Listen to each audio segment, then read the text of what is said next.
Communication विभाग के साथी विनीत जी और एनएसवाई के राष्ट्रीय अध्यक्ष वरुण चौधरी जी, जैसा कि उन्होंने बताया आपको कि ये प्रेस वार्ता एक बहुत ही गंभीर विषय पर बुलाई गई है, जो अभी सामने आया है कि नीट के परीक्षा में एक बार फिर से धांधली हुई है।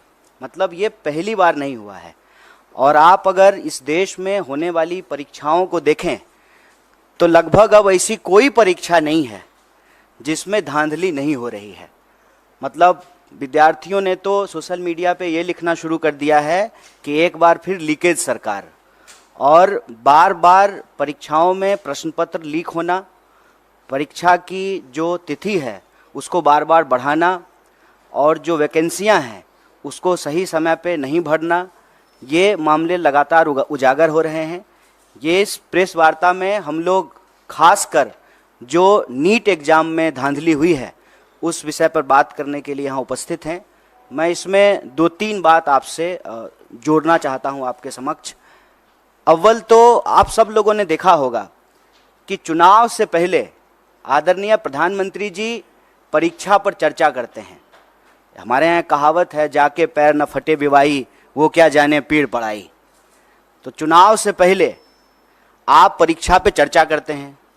चुनाव जब समाप्त हो जाता है, पूरे 5 साल तक जो परीक्षाओं में धांधली होती है, टाइम पे एग्जाम नहीं होता है और जो वैकेंसियां हैं उसके बारे में आप कोई बात नहीं करते हैं।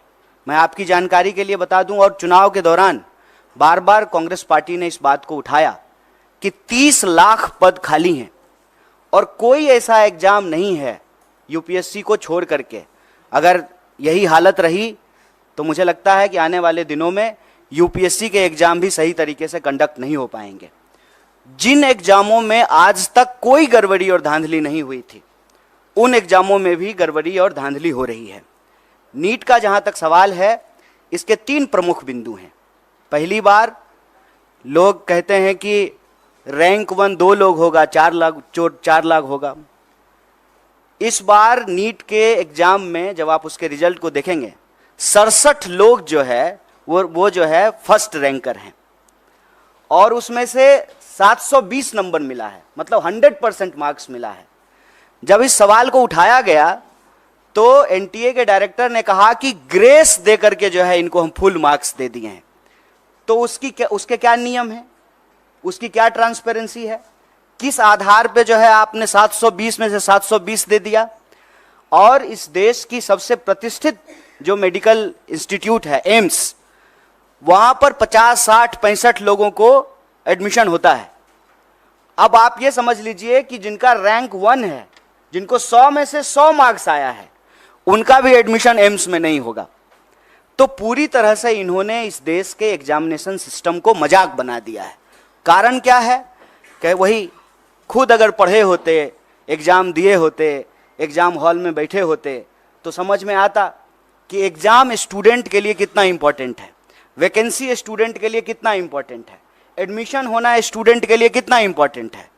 पढ़ने लिखने वाले तो लोग हैं नहीं सरकार में, बस चुनाव के लिए, वोट के लिए परीक्षा पे चर्चा करते हैं। खुद तो परीक्षा दिए नहीं है। परीक्षा अगर दिए होते तो दर्द मालूम होता। और आप लोगों ने एक दर्दनाक वीडियो देखा होगा, एक लड़की छत से कूद करके आत्महत्या कर ली जब नीट का एग्जाम आया ठीक उसके बाद। और जब जब कहीं भी किसी भी एग्जाम में कोई गड़बड़ी हो रही है, इसका खामियाजा सीधे विद्यार्थी को भुगतना पड़ रहा है। आप सब जानते हैं, सरकारी आंकड़ा है, हमने अपने घर में नहीं बनाया है, 1 घंटे में 2 जवान इस देश में आत्महत्या कर रहे हैं। मतलब 24 घंटे में 48 नौजवान आत्महत्या कर रहे हैं। और लगातार ये जो परीक्षा का दबाव है उसमें 3 बिंदु बहुत महत्वपूर्ण हैं। एक, समय पे एग्जाम का नहीं होना। दूसरा, अगर एग्जाम हो तो उसमें व्यापक पैमाने पे धांधली होना और प्रश्न पत्र का लीक होना। और तीसरा, जब प्रश्न पत्र लीक होता है, स्टूडेंट की तरफ से हंगामा होता है, स्टूडेंट कोर्ट जाते हैं, तो फिर एग्जामिनेशन को कैंसिल कर देना। ये पूरा का पूरा एक साइकिल बना हुआ है। और आप देश के किसी भी हिस्से में चले जाइए, जिसको हम लोग स्टूडेंट का सेंटर कहते हैं, अगर आप रांची, पटना, बनारस, इलाहाबाद होते हुए दिल्ली आएँ, फिर आप नॉर्थ से साउथ की तरफ जाएं, कोई भी ऐसा सेंटर जिसको हम स्टूडेंट सेंटर कहते हैं, हर जगह आत्महत्या की घटनाएं एक बहुत बड़ी समस्या बन चुकी है।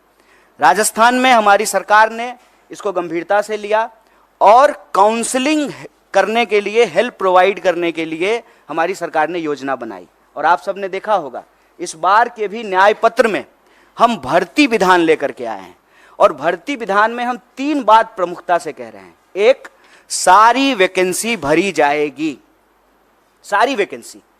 बताइए, हर 5 साल में चुनाव हो जाता है, कोरोना के टाइम पर भी चुनाव हो गया, सब कुछ बंद रहा, देश में जनगणना नहीं हुआ, लेकिन चुनाव हुआ टाइम पे। तो जब 5 साल में प्रधानमंत्री बदल जाते हैं, 5 साल में जो है एमपी बदल जाते हैं, एमएलए बदल जाते हैं, मुख्यमंत्री बदल जाते हैं, सब कुछ टाइम पे होता है, तो एग्जामिनेशन क्यों नहीं टाइम पे हो सकता है? एग्जामिनेशन का ऑलरेडी एक कैलेंडर होता है, उस कैलेंडर के हिसाब से आप एग्जामिनेशन कंडक्ट कराइए। और दूसरा, बार बार जो प्रश्न पत्र लीक होते हैं, जो परीक्षा में धांधली होती है, उसमें हम एक नए करे कानून के प्रावधान की आवश्यकता महसूस करते हैं। और हमने भर्ती विधान में ये रखा कि जब हमारी सरकार आएगी तो हम प्रश्न पत्र लीक करने वाले लोगों पर कड़ी कार्रवाई करेंगे, क्योंकि ऐसा देखने को मिला है कि जो लोग शिक्षा माफिया हैं उनका सरकार से सीधे साठगांठ है। वो नेताओं से मिले हुए हैं, नेताओं से मिल करके जो है वो पूरा का पूरा जो है बच्चों के भविष्य से खिलवाड़ करते हैं। तो उसके लिए कड़े कानून की आवश्यकता है। मैं आपके लिए एक बात और जानकारी साझा कर दूं कि तेलंगाना में एक बहुत बड़ा मुद्दा बना, और जब तेलंगाना में चुनाव हुए तो हमारी पार्टी ने ये कमिट किया कि हम एग्जामिनेशन कैलेंडर लाएंगे, हम जो है नए आयोग का गठन करेंगे, समय पे जो है एग्जाम कंडक्ट कराएंगे, और कोई भी गड़बड़ी करने वाले किसी भी नौकरशाही के ऊपर, किसी भी जो है कर्मचारी के ऊपर कड़ी कार्रवाई करेंगे। मुझे लगता है कि सरकार को ये कदम उठाना चाहिए। सिर्फ जो है बयानबाजी से, बतौलेबाजी से काम नहीं होगा। ये देश के भविष्य का सवाल है, ये बच्चों के भविष्य का सवाल है। और नेट को लेकर के, नीट को लेकर के, देश के अंदर होने वाले किसी भी एग्जाम को लेकर के कांग्रेस पार्टी ने, हमारे राष्ट्रीय अध्यक्ष ने कहा है कि सुप्रीम कोर्ट की निगरानी में इसकी एक उच्च स्तरीय जांच हो, और अगर आवश्यकता पड़े, गड़बड़ियां इस लेवल पे अगर पाई जाए तो इसको एग्जामिनेशन को रिकंडक्ट कराया जाए। अगर जो लोग कंप्लेन लेकर के गए और कुछ लोगों का नंबर जो है 720 में से 720 कर दिया गया, तो बाकी लोग जो भी कंप्लेन कर रहे हैं उसकी भी सुनवाई होना चाहिए, उसका रिड्रेसल होना चाहिए। और इस देश के भीतर भाजपा को हम ये कहना चाहते हैं कि आप युवाओं के भविष्य से खिलवाड़ करना बंद कीजिए, परीक्षा पर चर्चा का नाटक बंद कीजिए, समय पर परीक्षा कराइए, और परीक्षा में धांधली करने वाले लोगों के ऊपर कड़ी कार्रवाई कीजिए। और इस देश के भीतर जितने भी रिक्त पद हैं उनको इमीडिएटली जो है आपको भरना चाहिए। और यह जो आपकी ध्यान भटकाओ योजना है, मैं कहता हूं कि देश की संस्थाओं को सरकार से अच्छी चीजें सीखनी चाहिए। सरकार से देश की संस्थाओं को गलत चीजें सीखने की जरूरत नहीं है। जैसे सरकार का काम है डाइवर्ट करना, उसी तरह से संस्थाएं भी जो है ध्यान भटकाओ योजना में संलिप्त हो गई है। एक सीधा सा प्रश्न है कि जब परिणाम आना था 14 तारीख को, तो आप 4 तारीख को परिणाम क्यों लेकर के आए हैं? कि पूरा देश जो है वो इलेक्शन रिजल्ट में बिजी रहेगा, तो बच्चों की कौन सुनेगा? माँ बाप भी जो है टीवी पे बैठ करके इलेक्शन रिजल्ट देख रहे होंगे, तो जो रिजल्ट में गड़बड़ी हुई है उसके बारे में कौन सुनेगा? वो माँ बाप को जाकर के बताएंगे कि हमने अच्छा एग्जाम दिया है, हमने सारे पेपर जो है अटेम्प्ट किए हैं, तो माँ बाप भी कहेंगे कि नहीं, इसमें तुम्हारी गलती है। लेकिन जब आप इस पूरे प्रोसेस को देखेंगे, विद्यार्थी की कहीं से भी गलती नहीं है, क्योंकि ट्रांसपेरेंट तरीके से एग्जाम नहीं कराया गया है। और साफ साफ एनटीए ने साफ साफ जो है इस बात से डिनाई कर दिया कि जो है पेपर लीक हुए हैं। जबकि पटना का एक कॉन्क्रीट एग्जाम्पल है कि कुछ सेंटर पर प्रश्न पत्र की लीक की शिकायत आई और पटना पुलिस ने लोगों को गिरफ्तार किया on record. Patna police paper leak करने के मामले में कुछ लोगों को गिरफ्तार कर रही है और एजेंसी कह रही है कि कोई प्रश्न पत्र लीक नहीं हुआ है। और मजेदार बात यह है कि 67 लोग वो रैंक 1 हैं। और उससे भी एक मजेदार बात जान लीजिए, एक ही लाइन में 12 लोग जो बैठे हुए हैं वो सबको रैंक 1 आया है। मैं समझ रहे हैं कि इनको भी रैंक 1, हमको भी रैंक 1, इनको भी रैंक 1। दुनिया की सारी काबिलियत लेकर के हम ही तीनों बैठे हुए हैं, बाकी और जो है स्टूडेंट के पास कोई टैलेंट नहीं है। एक ही सेंटर पर, एक ही रो में बैठे हुए 12 लोग टॉप कर गए हैं। और 100 में 100। हम किसी की योग्यता पे सवाल नहीं उठा रहे हैं, लेकिन जो एनटीए है उसकी योग्यता पे जरूर सवाल उठा रहे हैं, सरकार की मंशा पे सवाल उठा रहे हैं और सीधा सीधा ये मांग कर रहे हैं कि आप देश के बच्चों के भविष्य से खेलना बंद कीजिए, युवाओं के भविष्य से खेलना बंद कीजिए, समय पर एग्जाम कराइए, धांधली को रोकने के लिए, पेपर लीक को रोकने के लिए कड़ा कानून बनाइए, और अभी जो नीट का मामला है उसकी जो है पुनर्समीक्षा कीजिए, जो लोग भी कंप्लेन कर रहे हैं उसका रिड्रेसल कीजिए। और सुप्रीम कोर्ट ने, हमारे अध्यक्ष जी ने डिमांड किया है, सुप्रीम कोर्ट की निगरानी में इसकी जांच कराइए, और जांच में ये गड़बड़ी, ये आरोप सही पाए जाते हैं तो आप एग्जाम को रिकंडक्ट कराइए। और ये चालाकी करना बंद कीजिए कि जिस दिन जो है लोकसभा इलेक्शन का रिजल्ट आ रहा है उसी दिन नीट का रिजल्ट निकाल देते हैं। और यह जो धांधली की गई है, गड़बड़ी की गई है, बच्चों के भविष्य के साथ जो खिलवाड़ किया है, ये चालाकी नहीं चलेगी। परीक्षा पर चर्चा का राजनीतिक और इलेक्टोरल पॉलिटिकल स्टंट हम लोग देख चुके हैं। ये बात जो है विद्यार्थियों को वोट बैंक में समझने का, समेटने का नहीं है। यह बात है कि बच्चे इस देश के भविष्य हैं और उनका जीवन मरण जुड़ा हुआ है इस बात से। लोगों की रूह कांप जानी चाहिए कि एग्जाम के रिजल्ट के बाद जिस पैमाने पे जो है लोग आत्महत्या कर रहे हैं, आप देखिए, वो लाइव वीडियो है, सीसीटीवी कैमरा का रिकॉर्डिंग है कि रिजल्ट आया है और लड़की जाकर के जो है जान दे दी है। और हम इस देश के विद्यार्थियों से आप सबके माध्यम से कहना चाहते हैं, हमारी पार्टी कंसर्न है। आपने देश भर से मैसेज किया है, ईमेल किया है, फोन कॉल किए हैं, और हमारे लिए सरकार बनेगी, बन जाएगी, शपथ ग्रहण हो जाएगा, लेकिन यह मुद्दा हमारे लिए बहुत महत्वपूर्ण है। इसीलिए ज्यों ही इसकी जानकारी हम लोगों को मिली, हमारा जो स्टूडेंट विंग है एनएसयूआई, उसके अध्यक्ष और हमारी पार्टी के राष्ट्रीय अध्यक्ष ने इस मामले को उठाया है, और इसी गंभीरता को आगे बढ़ाते हुए हम लोगों ने यह प्रेस कॉन्फ्रेंस किया है। और हम उम्मीद करते हैं आप तमाम मीडिया के साथियों से कि आपके घर के भी बच्चे अलग अलग एग्जाम की तैयारी करते हैं, आपके भी बच्चे हैं, हमारे घर के भी बच्चे हैं, और ये हमारे परिवार का और हमारे जो है देश के भविष्य का सवाल है। इस बात को जो है आप लोग भी इसी गंभीरता से उठाएंगे, सरकार से सवाल पूछेंगे और हमारी बात को जो है सरकार तक पहुंचाएंगे। बहुत बहुत धन्यवाद। नहीं, कोई सवाल है तो आप, उनका स्वागत है। नीट के इशू पे जो भी सवाल है आपका, उनका स्वागत है।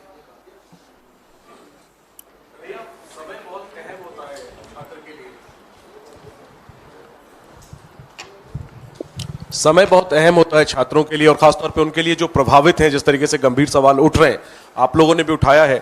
तो सुप्रीम कोर्ट मॉनिटर्ड जांच की मांग आपने की है, क्या कोई टाइमलाइन आप लोग अपनी तरफ से चाहते हैं कि इतने दिनों में ये जांच पूरी हो, और इसको लेकर के स्थिति स्पष्ट हो? अगर दोबारा परीक्षा करवानी होगी तो उसमें भी काफी समय लगेगा, इस पर आप कुछ कहना चाहेंगे? जैसा कि आप पढ़े लिखे आदमी हैं, खुद ही एग्जाम दिए हैं, तो आपको तो मालूम है, तो अब सब लोग यहाँ पढ़े लिखे लोग हैं, एग्जाम देते रहे हैं। ये जो वक्त है, ये एग्जाम का रिजल्ट आने का वक्त है, और जुलाई से लगभग देश में हर कोर्स का नया सेशन शुरू हो जाता है। हम खुद पढ़े लिखे हैं तो हमको अनुभव है। हमको लगता है कि इसको जल्द से जल्द करना पड़ेगा, क्योंकि अगर इसको जल्द से जल्द नहीं करेंगे तो फिर सेशन लैप्स कर जाएगा। और ख़ास करके हम बिहार से पढ़ के आए हैं, तो हमारे यहाँ ग्रेजुएशन जो है 3 साल का 5 साल में होता है। इसी चक्कर में कि सेशन जो है मान लीजिए 7-10 का है, जुलाई से पहले रिजल्ट नहीं आया तो 10 से 12 का जो एमए का सेशन है उसमें एडमिशन नहीं हो पाएगा। तो समय बहुत महत्वपूर्ण है। इसीलिए इस बात की गंभीरता को समझते हुए इमीडिएटली हम लोग इस सवाल को उठाए हैं, और सिरे से आउटराइटली री एग्जाम की बात नहीं कर रहे हैं। हम भी उस वक्त की नजाकत को समझते हुए ही यह बात कह रहे हैं, लेकिन जो लोगों की शिकायत है उसको इमीडिएटली जो है उसको एड्रेस किया जाए। और सुप्रीम कोर्ट अगर चाह लेगी तो बताइए, रात को 12 बजे जो है कोर्ट खोल करके लोगों को बेल दिया जा सकता है। तो क्या इस देश के बच्चों के भविष्य के लिए जो है तुरंत जांच नहीं हो सकती है? इसके लिए तो बस इच्छा शक्ति की जरूरत है और प्रायोरिटी की जरूरत है। अब प्रायोरिटी डेमोक्रेसी की अगर सिर्फ यही है कि जो है कौन किधर आया, कौन किधर गया, कौन किसको समर्थन दिया, कौन किसको समर्थन नहीं दिया, अगर यही शोरगुल चलता रहेगा, और मैं इसीलिए टाइमिंग पे सवाल उठा रहा हूं कि जानबूझ करके 14 का रिजल्ट 4 को निकाला गया है। पता है कि 4 को जो है देश में इतना बड़ा चुनाव हुआ है, पूरा देश जो है उस डिस्कशन में बिजी हो जाएगा। 4 तो छोड़िए, देश तो 1 तारीख से ही बिजी हो गया था, एग्जिट पोल पे ही जो है डांस ऑफ डेमोक्रेसी हो रहा था। तो अभी भी जो है वही चल रहा है, तो हेडलाइन में इसको जो है प्राथमिकता मिलेगी नहीं। लेकिन हम कहते हैं कि डेमोक्रेसी तो लोगों से ही बनता है ना, और हम सबका, आपका, हमारा, सबका भविष्य तो हमारे बच्चों से है। अगर हमारे बच्चे परीक्षा के दबाव में आकर के, जिसमें उनकी कोई गलती नहीं है, आत्महत्या कर रहे हैं, इससे दर्दनाक बात क्या हो सकता है? और इससे ज्यादा जरूरी बात भी कुछ नहीं हो सकता है। इस पर जो है तुरंत कार्रवाई करनी पड़ेगी, क्योंकि सेशन शुरू होने वाला है। तो ये सारी प्रक्रिया जो है तुरंत शुरू करना पड़ेगा। 24 लाख से ज्यादा लोग, ज्यादा स्टूडेंट जो हैं वो एग्जाम में अपीयर हुए हैं। इसीलिए हम कह रहे हैं कि इमीडिएटली री एग्जाम करने में प्रॉब्लम हो सकता है, लेकिन जिनके इशूज हैं, जिनके कंसर्न हैं, उसको इमीडिएटली जो है एनटीए एड्रेस करे और साइमल्टेनियसली जो है सुप्रीम कोर्ट की निगरानी में जांच हो। क्योंकि मामला इस साल का नहीं है और मामला सिर्फ एक एग्जाम का नहीं है, इसको समझने की जरूरत है। आप कोई भी एग्जाम उठा के देख लीजिए, देश में हर एग्जाम की कमोबेश यही हालत हो गई है। आप देखिए कि ग्रुप डी का भी अगर एग्जाम होता है रेलवे का, तो रेल में चढ़ने के लिए, ट्रेन में चढ़ने के लिए जगह नहीं होती है। मंदिर, मस्जिद, गुरुद्वारा, धर्मशाला, प्लेटफॉर्म, कोई ऐसी जगह नहीं है जहां बच्चे जो हैं वो गमछा डाल करके सो नहीं रहे। देश में होने वाले किसी भी एग्जाम की हालत आप देख लीजिए, किसी भी एग्जामिनेशन सेंटर के बाहर जाकर के देख लीजिए। ये एक देश के लिए गंभीर विषय है। समय की नजाकत को समझते हुए इसको तुरंत करना चाहिए, ये हमारी मांग है। सर मेरे एक सवाल है कि आप लोगों ने प्रॉमिस किया था अपने मैनिफेस्टो में कि आप लोग इसके अगेंस्ट जो है स्ट्रिक्ट एक्शन लेंगे, लॉ भी बनाया जाएगा, लेकिन क्योंकि अब इंडिया ब्लॉक की सरकार नहीं आएगी है, तो क्या आप लोग किस तरीके से एनडीए पर इस बात का दबाव डालेंगे? क्या आप सड़कों पर जाएंगे या फिर कोर्ट में आप लोगों की तरफ से भी इसकी कोई अपील की जाएगी? देखिए, एक अव्वल तो ये जान लीजिए कि विद्यार्थी इस देश के किसी राजनीतिक पार्टी या राजनीतिक दल के मोहताज नहीं है। और मैं आपको पीछे हुए 4-5 आंदोलनों का एक उदाहरण दे सकता हूँ। कोई लीड नहीं कर रहा था, चाहे एसएससी का मामला हो, अग्निपथ का मामला हो, किसी भी एग्जाम में जो गड़बड़ी हुई है या गलत नीति सरकार लेकर के आई है, उसको कोई पॉलिटिकल पार्टी लीड नहीं कर रही थी। साइमल्टेनियसली जो है, क्योंकि जिसका जीवन उससे जुड़ा हुआ है, जिसका पूरा का पूरा भविष्य उससे जुड़ा हुआ है, उसके पास सड़क पर निकलने के अलावा कोई रास्ता नहीं बचता है। तो पॉलिटिकल पार्टी के मोहताज नहीं है। लेकिन उन विद्यार्थियों को हम ये कहना चाहते हैं कि इस देश की जिम्मेदार विपक्ष होने के नाते, इस देश की सबसे बड़ी विपक्षी पार्टी होने के नाते, इस देश का one of the biggest student organization के बिहाफ पर हम आपको कह रहे हैं कि स्टूडेंट को हम साथ देंगे।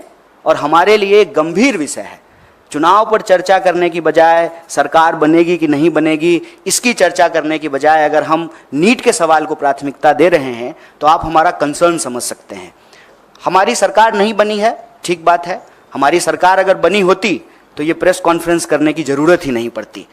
हम प्रेस कॉन्फ्रेंस तो इसीलिए किए हैं ना कि आप लोगों के माध्यम से हमारी बात सरकार तक पहुँचे और हम इस देश के विद्यार्थियों के बिहाफ पर जो उनके डिमांड हैं वो सरकार तक पहुंचाने की जोरदार तरीके से कोशिश कर रहे हैं। सर मेरा सवाल ये है, प्रदर्शन के मामले में आपको मैं बता दूं, ऑलरेडी कई जगह पे प्रोटेस्ट हो रहे हैं। हमारा जो है, हमने जो कंसर्न स्टूडेंट्स हैं उनसे बात की, उसमें से कुछ लोग ऑलरेडी कोर्ट मूव कर गए हैं। तो जब वो ऑलरेडी जो है पेटिशनर बन गए हैं तो हम लोगों को जो है उन्हीं के साथ हैं। हम लोग जो है अलग से पेटिशनर नहीं बन रहे हैं, उनके साथ रहेंगे। और दूसरा ये कि हम तुरंत जो है एनटीए के साथ जो है एक डेलीगेशन भी मिलेगा और जो विद्यार्थी आंदोलन कर रहे हैं उनके साथ हम पूरी तरह से खड़े हैं और हमारा पूरा नैतिक समर्थन है। सर लगातार जिस तरीके से नीट के एग्जाम में हम देख रहे हैं गड़बड़ी हुई है, इसमें बहुत सारे ऐसे बच्चे हैं जिनके पास टाइमिंग का इशू रहा होगा, जो एग्जाम के लिए अपीयर किए होंगे, काफ़ी सालों से भी कर रहे होंगे, तो उनकी भी कुछ मांगे होंगी, उसके लिए आप क्या कुछ कहना चाहेंगे? देखिए, वैसे आप अगर इस देश में परीक्षा संबंधित किसी धांधली या गड़बड़ी को देखेंगे तो कंसर्न समूह बन जाते हैं, क्योंकि हम लोग तो एक एग्ज़ाम की बात करते हैं, लेकिन जब रियल ग्राउंड पे जा कर के अपियर होने वाले स्टूडेंट को देखेंगे, ग्रुप और क्राइटेरिया को देखेंगे, तो अलग अलग तरह की जो है वस्तु स्थिति उत्पन्न हो जाती है। मान लीजिए जिनका लास्ट अटेम्प्ट है या जिनका एज का बात है, तो उनका रहता है कि हम री एग्ज़ाम कराएं। हम इसको लेकर के अपनी तरफ से कोई बात नहीं कह रहे हैं, जो विद्यार्थियों की तरफ से मांग आ रही है उसी को रीइटरेट कर रहे हैं। पहला, इमीडिएटली जो है रिड्रेसल हो, जो भी इशूज आ रहे हैं उसकी एक बार अगर सरकार बात को मानने के लिए तैयार होती है तो एज क्राइटेरिया को भी रिलैक्सेशन दिया जाता है और अटेम्प्ट का भी जो है रिलैक्सेशन दिया जाता है। मैं आपके सामने यूपीएससी का ही एग्जाम्पल देता हूँ। जब सीसेट लागू किया गया था उस वक्त कांग्रेस पार्टी की ही सरकार थी, उसकी वजह से जो है ये प्रॉब्लम क्रिएट हुआ था और फिर सरकार ने जो है अटेम्प्ट का और एज का रिलैक्सेशन दिया था। सरकार ही तो हर नियम कानून बनाती है ना। सरकार अगर कंसर्न है विद्यार्थियों के भविष्य को लेकर के, तो वो जो है अटेम्प्ट का भी रिलैक्सेशन दे सकती है, एज का भी रिलैक्सेशन दे सकती है। कन्हैया जी, टीडीपी ने कहा है कि मुस्लिम आरक्षण जारी रहेगा। चुनाव में आपने देखा होगा कि इसको किस तरीके से नीट पे बात कर लेते हैं। हालांकि ये सवाल जो है ना प्रधानमंत्री जी से पूछना चाहिए कि जो अपने भाषणों में सबसे ज़्यादा इस बात को बोले हैं और उससे ठीक कॉन्ट्राडिक्टरी बात करने वाली पार्टियां उनके साथ है। सिर्फ टीडीपी की बात नहीं है, जेडीयू भी है, वही पोजीशन है, टीडीपी भी है, जेडीएस भी है।